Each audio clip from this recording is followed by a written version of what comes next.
What's up, guys? I'm Zach. Welcome to my kitchen. In today's project, I want to take you through how I built this coffee pour-over station. It's built from walnut, Padauk, and it uses copper tubing to tie everything together. Let's go ahead and get started. I built a simple pour-over station modeled after Ben Ueda's homemade modder design about a year and a half ago. It's a really great beginner DIY project. After using it nearly every day for the last 500 days, I think it was time for an upgrade. Something that showed off my woodworking skills a bit more and could make more cups of coffee at once.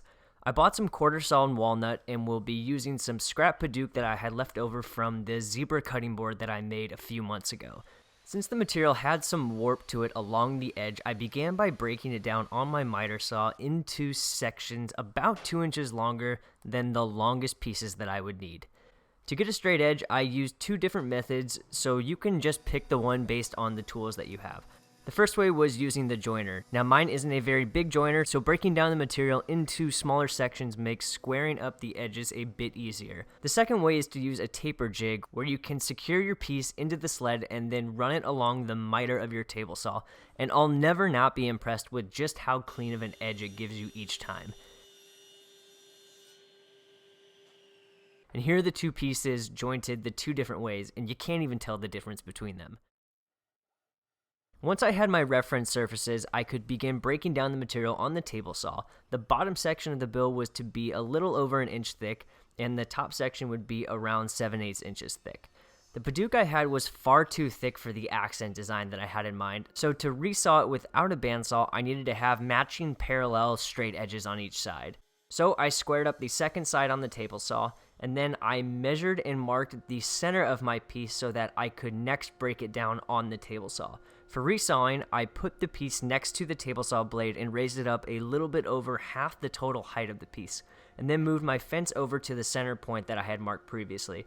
Really important here to have a square fence for a step like this. Having never done a resaw before on the table saw, I was careful to make sure of this before proceeding to the next step.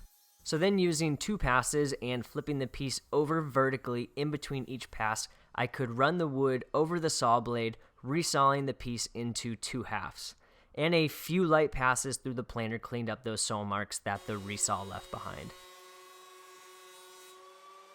Last up, I could take the piece back to my walnut strips, mark the point at which I'd need to rip the Padauk in half, and then did one last rip on the table saw. And with all of my pieces cut, here's how the Padauk will accent the walnut. It's simple, but I think it's really pretty. Now for the glue up. Using some Titebond 2, I spread glue all of my surfaces and used a silicone brush to spread things out evenly. And then I could begin clamping things up. I'm using some sacrificial pieces on the edges of the clamps to help distribute clamping pressure and avoid damaging the walnut. Definitely recommend doing this anytime you're gluing up hardwoods. I then slowly began tightening the clamps up laterally. Before clamping them up fully, I added some cauls to each side to apply vertical pressure, and these are just scrap plywood pieces with packing tape on each side, and you can see just how effective they are in keeping things flat in the glue up. And I also repeated this entire process for the glue up of the top section. I then set things aside to dry, and then after about 45 minutes, I came back and scraped off any of the excess glue that had squeezed out. And I recommend this over wiping away immediately with a wet paper towel, as it can sometimes get glue into the wood pores, and it becomes pretty difficult to get those out later on when you're sanding things down. The next day, I could do a few light passes through the planer on each side of my pieces to clean off the excess glue and bring each piece to its final thickness. And I'll say it again, Padauk is a really pretty wood. Next was cutting things to length. Now the bottom piece in my design was to be about 20 inches, and I designed it this way so that the overall pour-over station could make 3 cups of coffee at once. And if you want something different, you can just adjust your measurements accordingly. And I could take my pieces over to the table saw to square up both sides.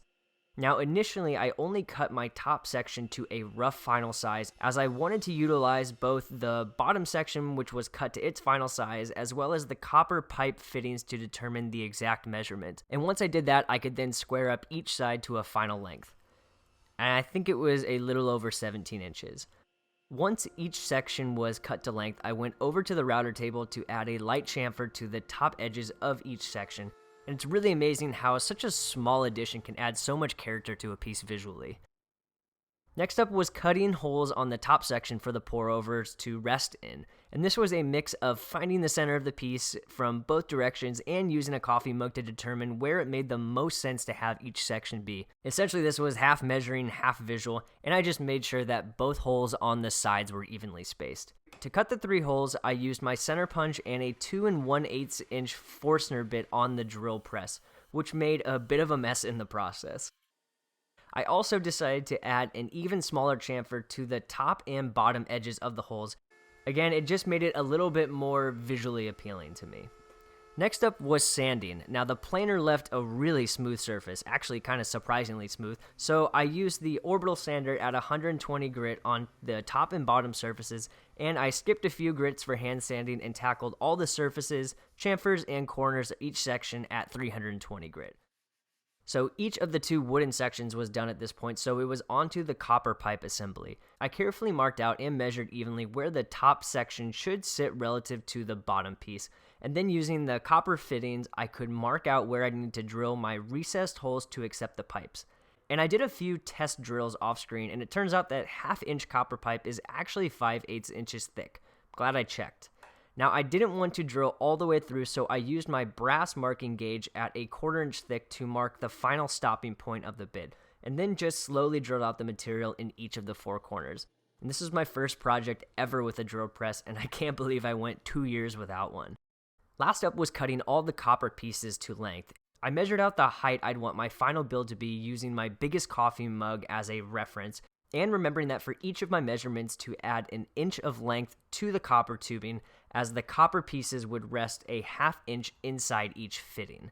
Using a $10 pipe cutter that I bought, I'd mark and clamp up the pipe inside the cutter, and piece by piece, spin by spin, I could quite easily cut each piece to a very accurate final length. Now, before moving to the actual glue up, I did a dry fitting of everything. In my opinion, it was a lot better to double check my cuts were accurate than find out halfway through into super gluing things together. Before final assembly, I wanted to finish the wood. I cleaned off the dust using compressed air and some mineral spirits. For finish, I'm using Emmit's Good Stuff Butcher Block finish. It's just my go-to finish for any kitchen-related project because it's so easy to apply. And I put masking tape in the holes so that finish wouldn't get into them and make it difficult for the super glue to stick to the wood later on.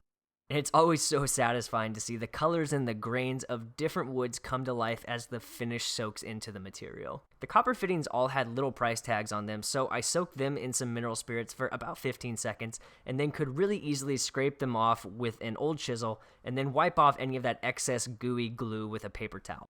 Now that the wood was finished and prepped, and all my pieces were cut to size, the last thing to do was to mark 3 holes evenly on each section of the longest pieces of copper. These holes would accept small screws that would pass through the tubing and anchor the top section to the copper structure. The copper pipe had some red markings on them, some sort of labeling system, I think because this isn't really intended for DIY project, so using some fine grit sandpaper removed those markings really easily. Okay, last step. By way of the guys over at the Modern Maker podcast, I was told that the basic Gorilla Glue was the best and easiest way to fit copper piping together without soldering, so I did just that. The trick here to keep it clean and free of excess glue on the exterior surfaces of your pipes was to only apply glue to the inside of the connector so that you could then insert the copper piping into each connector piece, twist it around to spread out the glue, and then just let things sit and dry. To attach the top section, I cut a few spacer blocks of even length on the table saw, and these were cut so that the wood on the top section would sit slightly proud of the copper pipes. Then I could gently screw in each screw, and I considered pre-drilling holes here, but it just wasn't really necessary as the screws were only going to go into the wood about 3/8 of an inch, and I wasn't really worried about splitting. Once the final screw was in, the build was done. Alright, hopefully you guys enjoyed this video. Really happy with how this thing came out. I think functionally it is going to be so awesome to have this in our kitchen. I think overall the project is a great one we could build if you're looking to build something similar to this. I love how Walnut contrasts with the Padauk. Using copper for the first time, very easy to work with. Just overall super happy with this project. If you did enjoy the video, just let me know by hitting the like button. I'd love it if you would subscribe to the channel. I try to put out projects every couple of weeks. And yeah, thanks for watching. Until next time, see ya.